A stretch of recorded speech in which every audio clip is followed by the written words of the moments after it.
continue that conversation. To set the scene, from a policy perspective, a month ago, the finance minister announced a budget and announcing the ambition of turning India into a $5 trillion economy.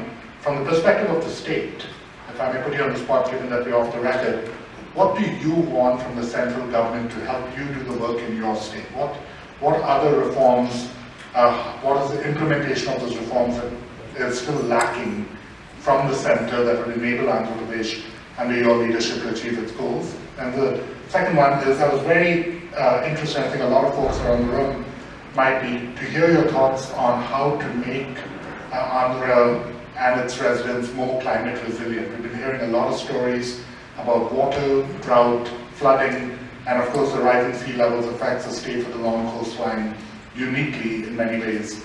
I would love to hear your thoughts on how to engage the private sector, in particular a lot of technology and resources around this table to help build that resilience agenda.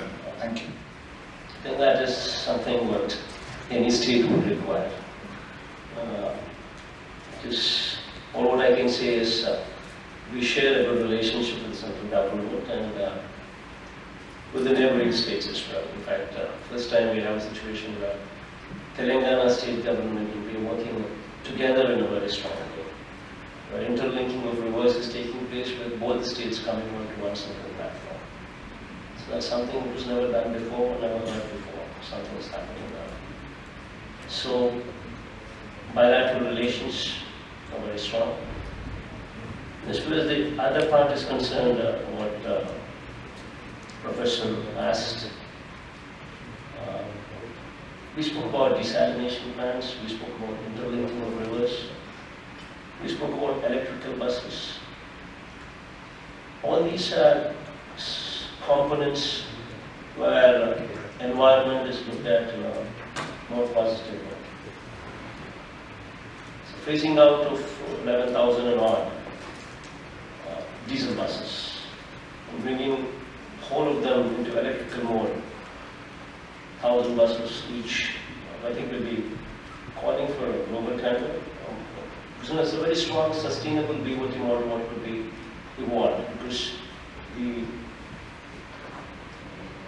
current road transport corporation of ours is already in existence.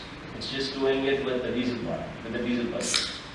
And per kilometer, the cost per kilometer on diesel works out around about 15 to 16 rupees. Whereas if the same were to be converted into electrical, it's just 1.2 units kilowatt hours, 1.2 units. So probably it could be 3 rupees. If wind energy also were to be brought into this, renewable energy were to also be brought into it. You can start out with 3 rupees per kilometer, and it could slide down to even 50 paise per kilometer as well. And to bring about profitability into this corporation, the entire the workforce, that is the drivers and the cleaner, drivers and the conductors, the workforce, we are absorbing them into the government so that this corporation could be cleaner. So this corporation need not be bothered about the recurring expenditure what would entail from the drivers and the conductors part of it. So by and large, this corporation now will become a very sustainable, strong financial model, which will help any big investment to come in a very big way.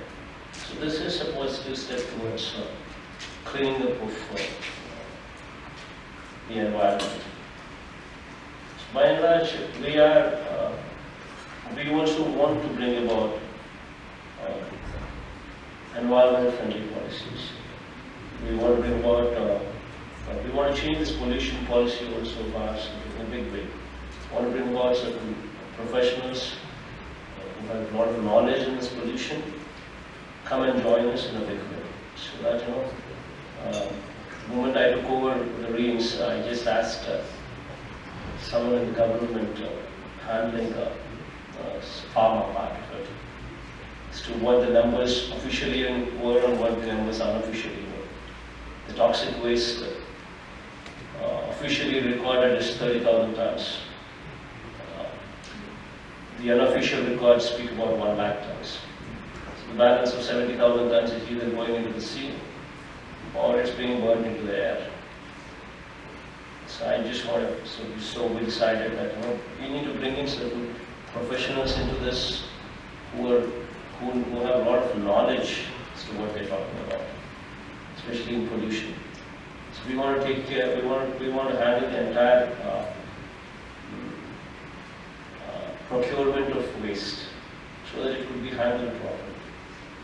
So these are the few things what we would be going down the line. So I think by and large we want to promote environment.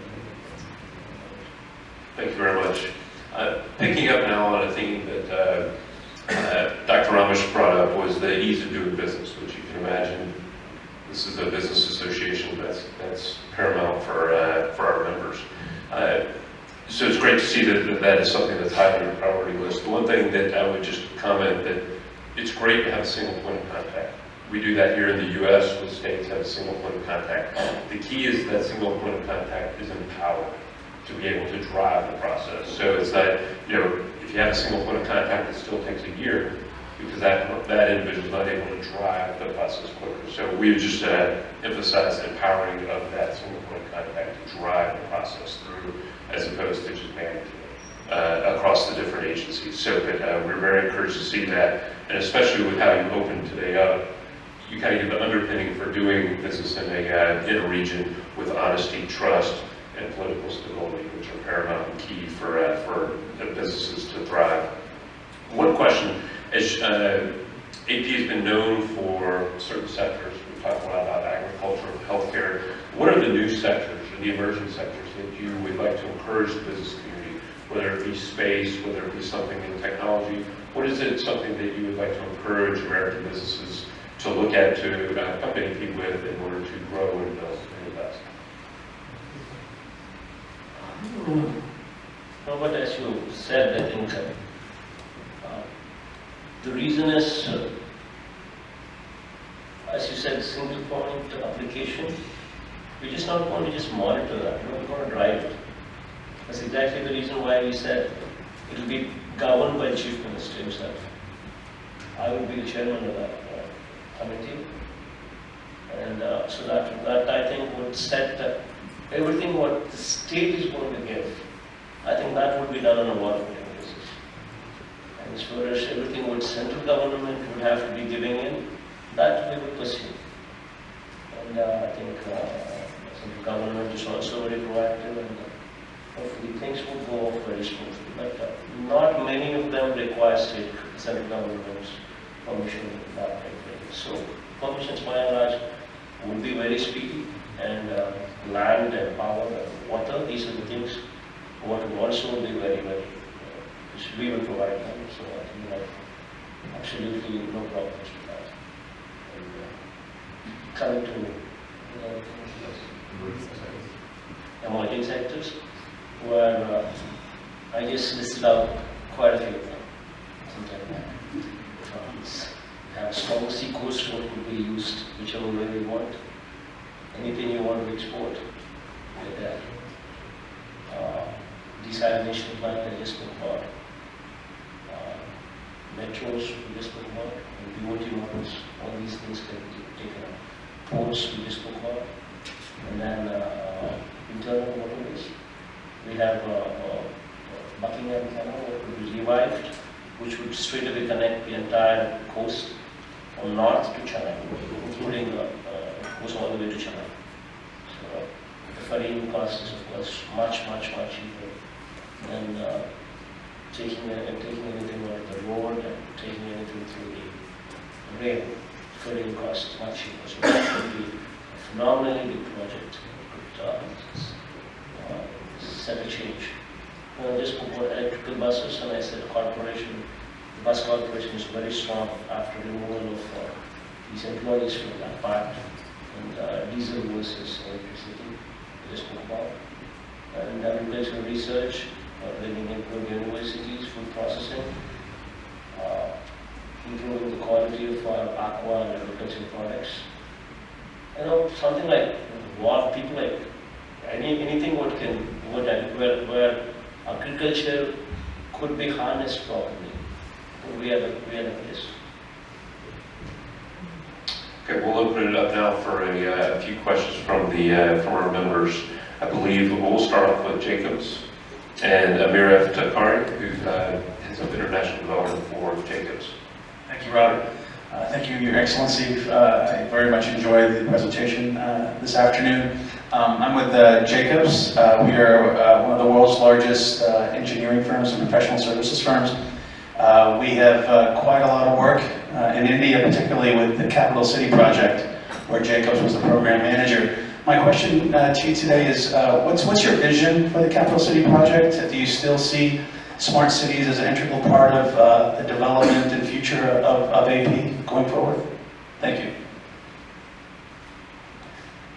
So basically, smart cities is something what they are the future.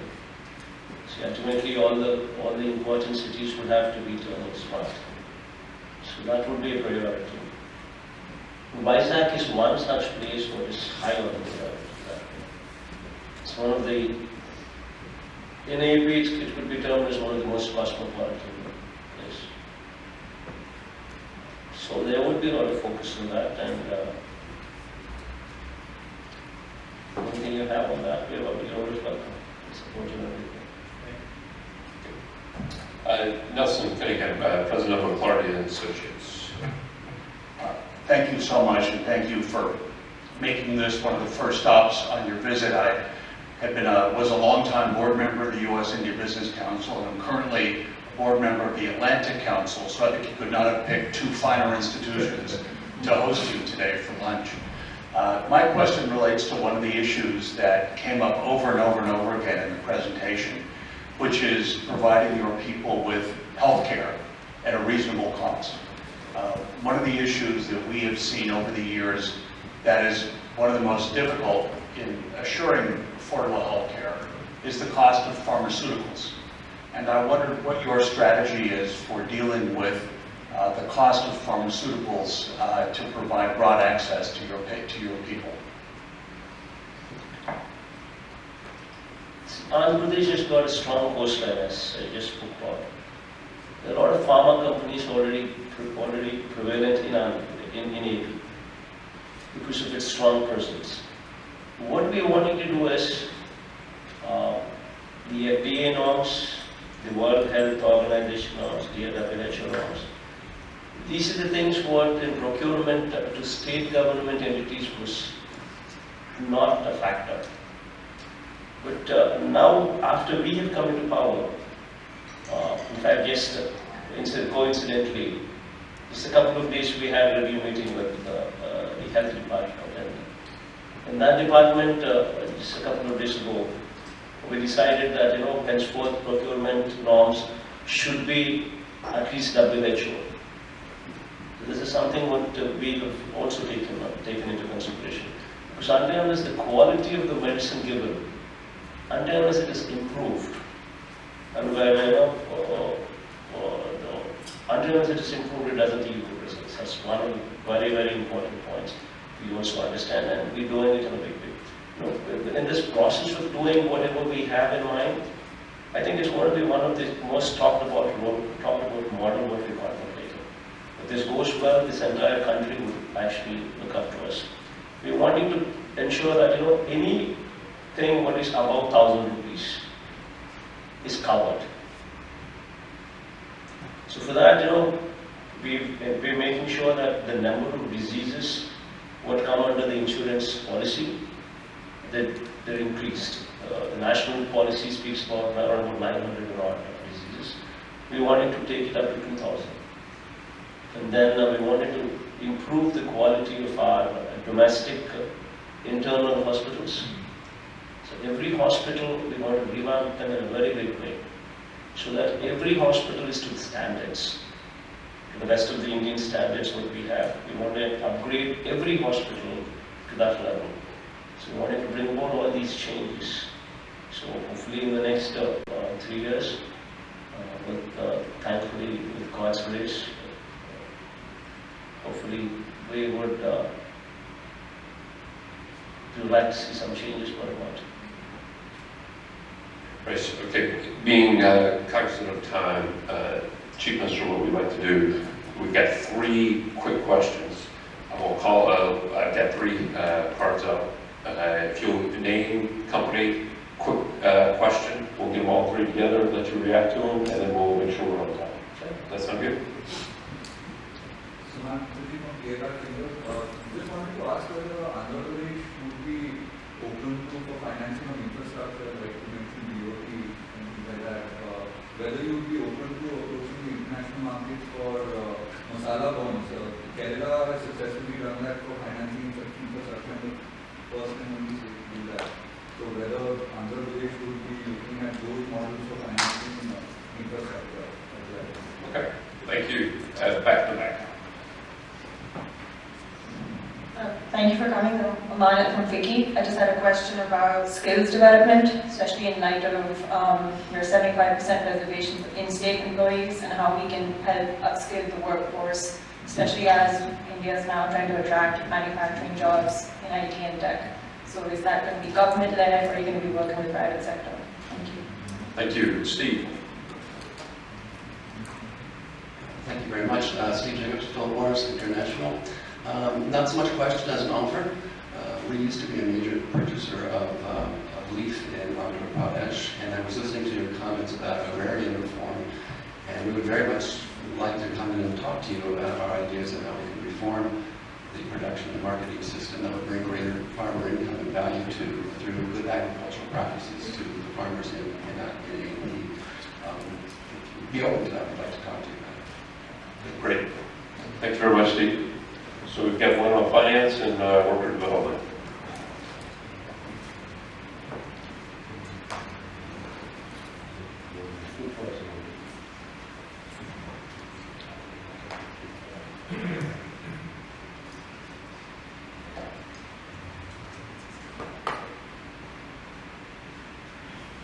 As far as masala bonds, these kind of avenues we will have to look at it. Every avenue what needs to be looked into where cheap financing is available, the cost of the funds are low. I think that all those areas will have to be looked into. So I think even P.V. Ramesh himself, the background itself is he was REC chairman, Rural Electrification chairman, and he was finance secretary as well. So those kind of details, if you want to be, if you're interested, you could spend more time with you on that particular details. As far as skill development is concerned, this is one area where we would have to focus on. So to begin with, if we're taking one parliament decision, if we have 25 parliaments, we're taking one parliament decision and identifying one superior engineering college where the facility could be set up. And then in that facility, which will be funded by the state government, we would be involving the local industry, asking them what kind of skills they would require. Somebody is coming forward to set up a factory. We would ask them beforehand as to what are the qualifications that you require, what are the skills that you require. And we would be training them, training our children to suit their requirements.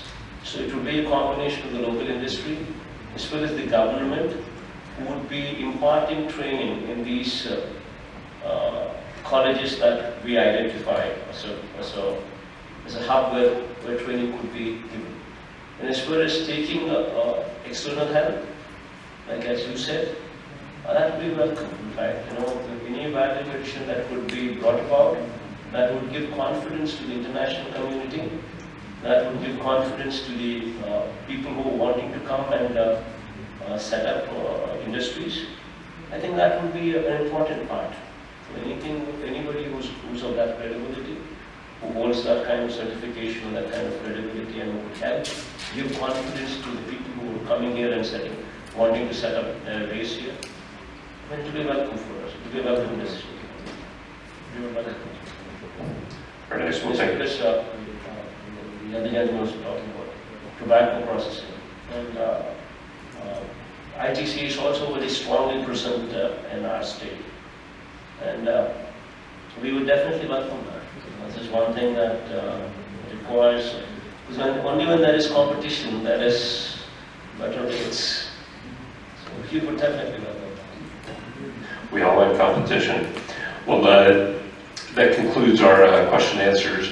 Before I move to thank the Chief Minister, I wanted to first thank members of our team here that put this all on today. You see them all running around here, Sid and Jay and Jeff G and Lauren, the whole team here, really a first-rate job.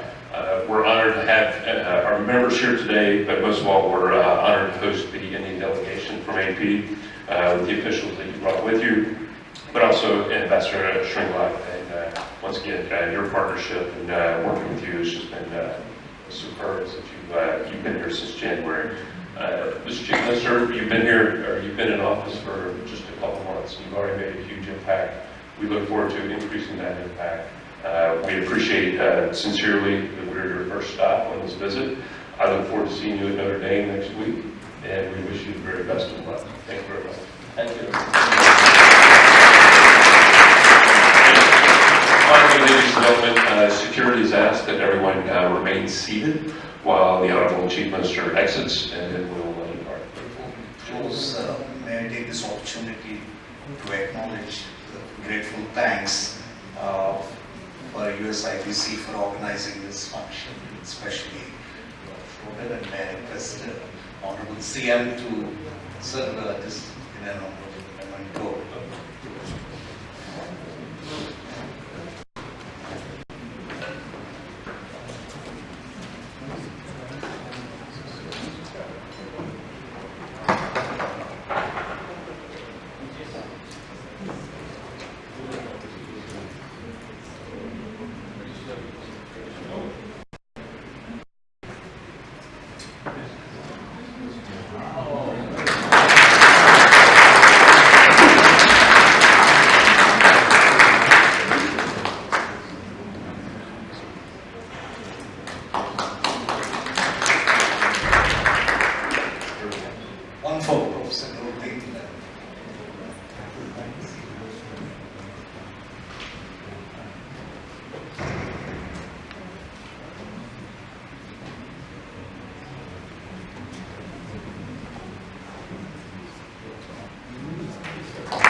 I think that is something what any state would require. Just all what I can say is we share a good relationship with central government and with the neighboring states as well. In fact, first time we have a situation where Telangana state government will be working together in a very strong way, where interlinking of rivers is taking place with both the states coming onto one single platform. So that's something that was never done before, never heard before. Something is happening now. So bilateral relations are very strong. As far as the other part is concerned, what Professor asked, we spoke about desalination plants, we spoke about interlinking of rivers, we spoke about electrical buses. All these are components where environment is looked at in a more positive way. So phasing out of 11,000 and odd diesel buses and bringing whole of them into electrical mode, 1,000 buses each, I think will be calling for a global tender. It's a very strong, sustainable BOT model, what could be evolved, because the current road transport corporation of ours is already in existence. It's just doing it with the diesel bus. And per kilometer, the cost per kilometer on diesel works out around about 15 to 16 rupees. Whereas if the same were to be converted into electrical, it's just 1.2 units kilowatt hours, 1.2 units. So probably it could be 3 rupees. If wind energy also were to be brought into this, renewable energy were to also be brought into it, it can start out with 3 rupees per kilometer, and it could slide down to even 50 paise per kilometer as well. And to bring about profitability into this corporation, the entire the workforce, that is the drivers and the drivers and the conductors, the workforce, we are absorbing them into the government so that this corporation could be cleaner. So this corporation may not be bothered about the recurring expenditure what would entail from the drivers and the conductors part of it. So by and large, this corporation now will become a very sustainable, strong financial model, which will help any big investment to come in a very big way. So this is a positive step towards cleaning up of the environment. So by and large, we also want to bring about environment-friendly policies. We want to bring about, we want to change this pollution policy also of ours in a big way. We want to bring about certain professionals who have a lot of knowledge in this pollution, come and join us in a big way. So that, the moment I took over the reins, I just asked someone in the government handling the pharma part of it, as to what the numbers officially were and what the numbers unofficially were. The toxic waste officially recorded is 30,000 tons. The unofficial records speak about 1 lakh tons. So the balance of 70,000 tons is either going into the sea or it's being burned into the air. So I just wanted, so we decided that we need to bring in certain professionals into this who have a lot of knowledge as to what they're talking about, especially in pollution. So we want to take care, we want to handle the entire procurement of waste so that it could be handled properly. These are the few things what we would be going now and now. So I think by and large, we want to promote environment. Thank you very much. Picking up now on a theme that Dr. Ramesh brought up was the ease of doing business, which you can imagine. This is a business association that's paramount for our members. So it's great to see that is something that's high on your priority list. The one thing that I would just comment that it's great to have a single point of contact. We do that here in the U.S. with states have a single point of contact. The key is that single point of contact is empowered to be able to drive the process. So it's not, if you have a single point of contact, it still takes a year because that individual is not able to drive the process quicker. So we just emphasize empowering of that single point of contact to drive the process through as opposed to just managing it across the different agencies. So we're very encouraged to see that, and especially with how you opened today up, you kind of get the underpinning for doing business in a region with honesty, trust, and political stability, which are paramount and key for businesses to thrive. One question, as AP has been known for certain sectors, we've talked a lot about agriculture, healthcare. What are the new sectors, or the emerging sectors that you would like to encourage the business community, whether it be space, whether it be something in technology? What is it something that you would like to encourage American businesses to look at, to accompany with in order to grow and build and invest? Robert, as you said, I think the reason is, as you said, single point application. We just not want to just monitor that, we want to drive it. That's exactly the reason why we said it will be governed by the Chief Minister himself. I will be the chairman of that committee. And so that I think would set everything what the state is going to give. I think that would be done on a voluntary basis. And as far as everything what central government would have to be giving in, that we would pursue. And I think central government is also very proactive, and hopefully things will go off very smoothly. But not many of them require central government's permission that kind of thing. So permissions by and large would be very speedy, and land and power and water, these are the things what would also be very, very, we will provide them. So I think that absolutely no problems with that. And coming to emerging sectors, where I just listed out quite a few of them. Have strong sea coast, what could be used, whichever way we want. Anything you want to export, we're there. Desalination plant, I just spoke about. Metros, we just spoke about. BOT models, all these things can be taken up. Ports, we just spoke about. And then internal waterways. We have Buckingham Canal, that would be revived, which would straight away connect the entire coast from north to Chennai, including goes all the way to Chennai.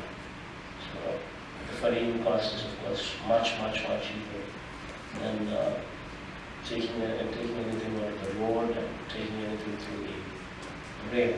Ferrying cost is much cheaper, so that would be a phenomenally big project. It could set a change. I just spoke about electrical buses, and I said corporation. The bus corporation is very strong after removal of these employees from that part, and diesel versus electricity, I just spoke about. And agricultural research, bringing in good universities, food processing, improving the quality of our aqua and agricultural products. Something like what people like, anything where agriculture could be harnessed properly. We are the place. Okay, we'll open it up now for a few questions from our members. I believe we'll start off with Jacobs and Amir Takari, who heads up international development for Jacobs. Thank you, Robert. Thank you, Your Excellency. I very much enjoyed the presentation this afternoon. I'm with Jacobs. We are one of the world's largest engineering firms and professional services firms. We have quite a lot of work in India, particularly with the Capital City project, where Jacobs was the program manager. My question to you today is, what's your vision for the Capital City project? Do you still see smart cities as an integral part of the development and future of AP going forward? Thank you. So basically, smart cities is something what they're the future. See, ultimately, all the important cities would have to be turned smart. So that would be a priority. Vizag is one such place what is high on the priority. It's one of the, in AP it could be termed as one of the most cosmopolitan places. So there would be a lot of focus on that, and anything you have on that, you're always welcome. Support you and everything. Nelson Cunningham, President of McClarty and Associates. Thank you so much, and thank you for making this one of the first stops on your visit. I was a longtime board member of the U.S.-India Business Council, and I'm currently a board member of the Atlantic Council, so I think you could not have picked two finer institutions to host you today for lunch. My question relates to one of the issues that came up over and over and over again in the presentation, which is providing your people with health care at a reasonable cost. One of the issues that we have seen over the years that is one of the most difficult in assuring affordable health care is the cost of pharmaceuticals. And I wondered what your strategy is for dealing with the cost of pharmaceuticals to provide broad access to your people. Andhra Pradesh has got a strong coastline, as I just spoke about. There are a lot of pharma companies already prevalent in AP because of its strong presence. What we are wanting to do is the FDA norms, the World Health Organization norms, the WHO norms. These are the things what in procurement to state government entities was not a factor. But now, after we have come into power, in fact, just coincidentally, just a couple of days we had a review meeting with the health department. And in that department, just a couple of days ago, we decided that, henceforth procurement norms should be at least WHO. This is something what we have also taken into consideration. Because until the quality of the medicine given, until it is improved, and where until it is improved, it doesn't yield good results. That's one of the very, very important points we also understand, and we're doing it in a big way. In this process of doing whatever we have in mind, I think it's going to be one of the most talked about model what we contemplate. If this goes well, this entire country will actually look up to us. We're wanting to ensure that anything what is above 1,000 rupees is covered. So for that, we're making sure that the number of diseases what come under the insurance policy, that they're increased. The national policy speaks about around 900 odd diseases. We wanted to take it up to 2,000. And then we wanted to improve the quality of our domestic internal hospitals. So every hospital, we want to revamp them in a very big way, so that every hospital is to the standards, to the rest of the Indian standards what we have. We want to upgrade every hospital to that level. So we wanted to bring about all these changes. So hopefully in the next 3 years, thankfully with God's grace, hopefully we would like to see some changes going on. Right, okay. Being cognizant of time, Chief Minister, what we'd like to do, we've got 3 quick questions. I've got 3 cards up. If you'll name, company, quick question, we'll give them all 3 together, let you react to them, and then we'll make sure we're on time. Okay? That sound good? So, just wanted to ask whether Andhra Pradesh would be open for financing of infrastructure, like you mentioned DOT and things like that. Whether you would be open to approaching the international markets for masala bonds. Kerala has successfully done that for financing such infrastructure, and the first and only state to do that. So whether Andhra Pradesh would be looking at those models for financing infrastructure as well. Okay, thank you. Back to back. Thank you for coming. Amana from Vicky. I just had a question about skills development, especially in light of your 75% reservations of in-state employees and how we can help upskill the workforce, especially as India is now trying to attract manufacturing jobs in IT and tech. So is that going to be government-led, or are you going to be working with the private sector? Thank you. Thank you. Steve. Thank you very much. Steve Jacobs, Philip Morris International. Not so much a question as an offer. We used to be a major purchaser of leaf in Andhra Pradesh, and I was listening to your comments about agrarian reform, and we would very much like to come in and talk to you about our ideas of how we can reform the production and marketing system that would bring greater farmer income and value through good agricultural practices to the farmers in AP. Be open to that. We'd like to talk to you about it. Great. Thank you very much, Steve. So we've got one on finance and worker development.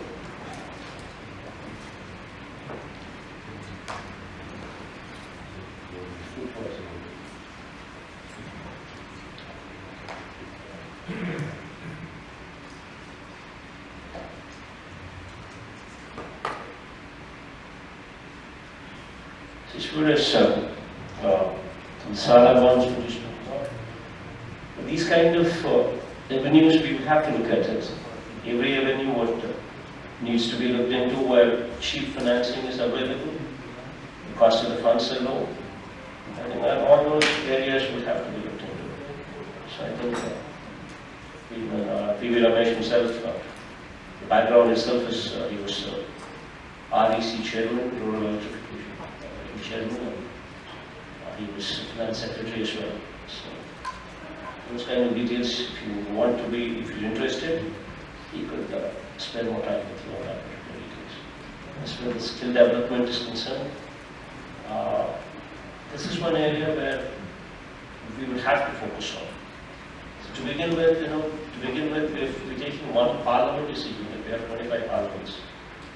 We're taking one parliament decision and identifying one superior engineering college where the facility could be set up. And then in that facility, which will be funded by the state government, we would be involving the local industry, asking them what kind of skills they would require. Somebody is coming forward to set up a factory. We would ask them beforehand as to what are the qualifications that you require, what are the skills that you require. And we would be training them, training our children to suit their requirements. So it would be a combination of the local industry as well as the government who would be imparting training in these colleges that we identify as a hub where training could be given.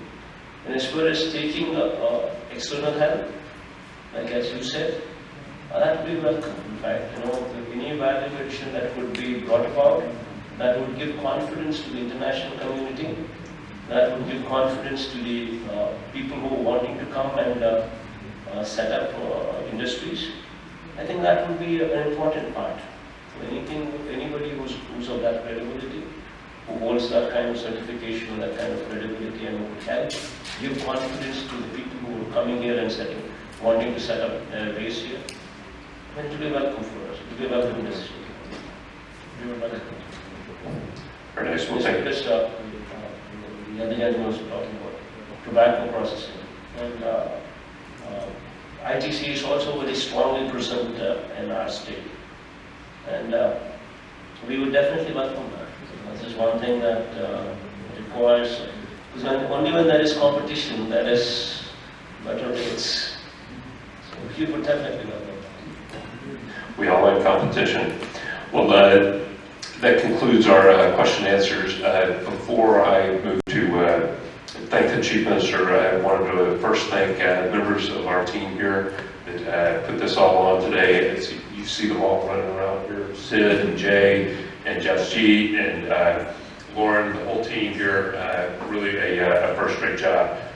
We're honored to have our members here today, but most of all, we're honored to host the Indian delegation from AP, with the officials that you brought with you, but also Ambassador Shringlot. And once again, your partnership and working with you has just been superb since you've been here since January.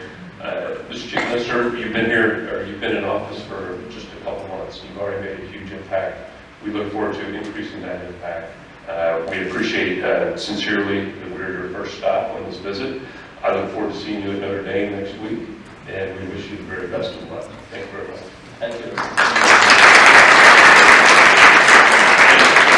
Finally, ladies and gentlemen, security has asked that everyone remain seated while the Honorable Chief Minister exits, and then we'll depart.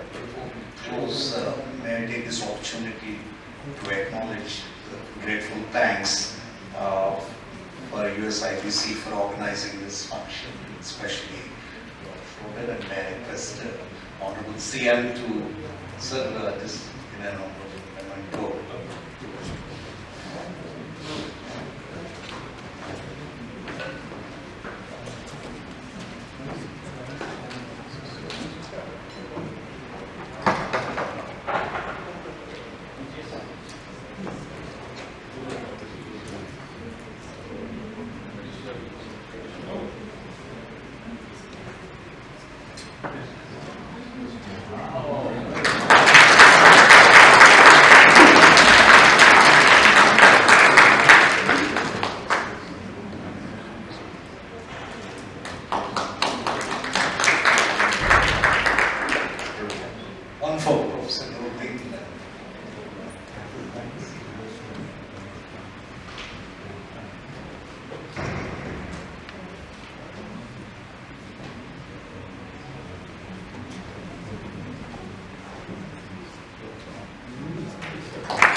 I think that is something what any state would require. Just all what I can say is we share a good relationship with central government and with the neighboring states as well. In fact, this time we have a situation where Telangana state government will be working together in a very strong way, where interlinking of rivers is taking place with both the states coming onto one central platform. So that's something that was never done before, never heard before. Something is happening now. So